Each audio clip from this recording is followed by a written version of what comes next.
দুইটা রাজহাঁস জবাই করে ফেলছি। শখ করে কিনছি ফালার জন্য, আশেপাশে পুকুর না থাকার কারণে আজকে জবাই করে ফেললাম। দুইটা 5,000 টাকা দিয়ে নিলাম, একদম দেশে। আজকে তাই জবাই করে ফেললাম।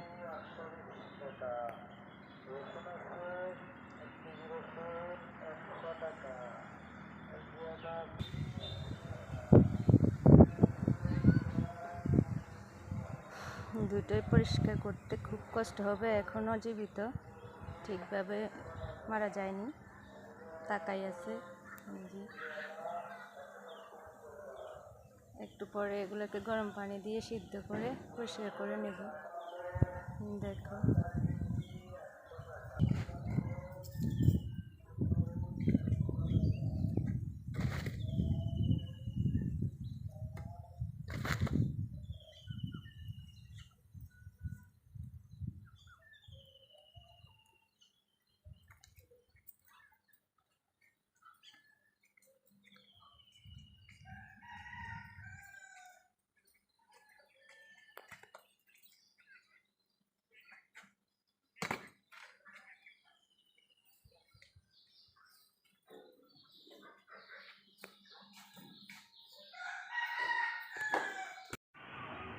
হ্যালো, দেখো হাঁসগুলো জবাই করে ফেললাম। রাজহাঁস একদম গরম পানি দিয়ে পরিষ্কার করলাম। পরিষ্কার করে স্কেলে মাপ পেয়েছি কত কেজি হয়েছে। 5.5 কেজি।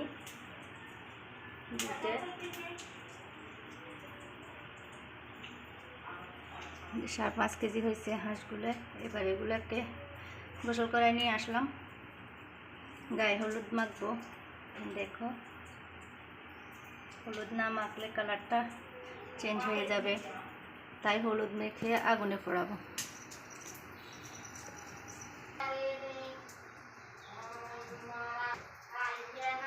দেখো, হালকা করে হলুদ মাখাচ্ছি।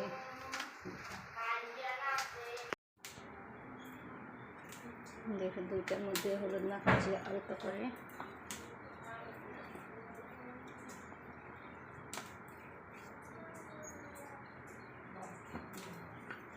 এটা জাস্ট আগুনে পোড়ানো হলে যেন কালো না হয়, কালারটা সুন্দর থাকার জন্য, অন্য কিছু না।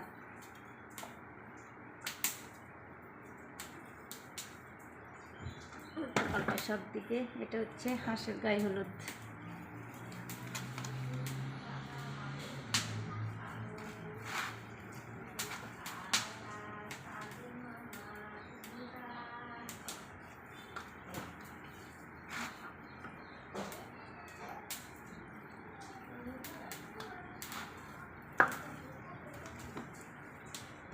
অনেক সুন্দর দেখাচ্ছে গায়ে হলুদ মাখার কারণে, কালারটা খুব ভালো লাগতেছে।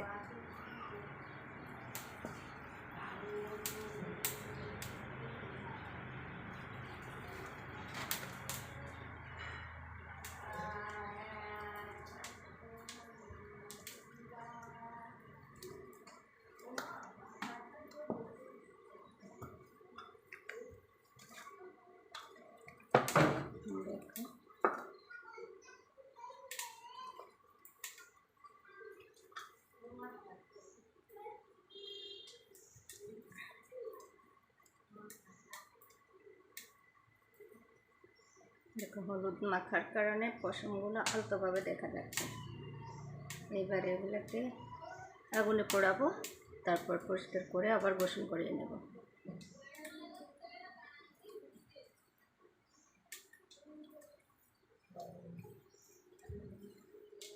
হলুদ মাখা শেষ, এবার একটু শুকাতে দেব। না শুকালে ভালোভাবে, রোদে শুকাতে হবে না, এমনিতে কিছুক্ষণ রাখলে গায়ের পানিগুলো শুকিয়ে যাবে, এরপর পোড়াতে একটু সুবিধা হবে।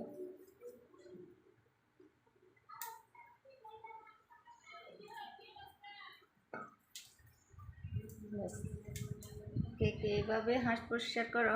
গ্রামের বাড়িতে এইভাবেই করে, অন্যরকম প্রসেসে করা হয় না, করতে ভালো লাগে না, এইভাবেই ভালো লাগে। গায়ে হলুদ মাখার কারণে হাঁসগুলো অনেক ভালো লাগতেছে, খুব সুন্দর লাগতেছে। কার কাছে কেমন লাগছে জানি না, আমার কাছে খুব ভালো লাগতেছে। কে কে হাঁসের মাংস পছন্দ করো। এগুলো হচ্ছে রাজহাঁস, সব করে কিনেছিলাম। গতকালকে ভাবছিলাম লালন পালন করব, আরও কিছুটা করব, কিন্তু পুকুর না থাকার কারণে আশেপাশে পানি নেই। হাঁস পানি ছাড়া জীবন বাঁচে না, সেই জন্য আরও তাড়াতাড়ি জবাই করে ফেলছি। কার কার ভালো লেগেছে, কেমন লেগেছে আমাকে কমেন্ট বক্সে জানাবে। সবাই ভালো থেকো, সুস্থ থেকো। আল্লাহ হাফেজ, আসসালামু আলাইকুম।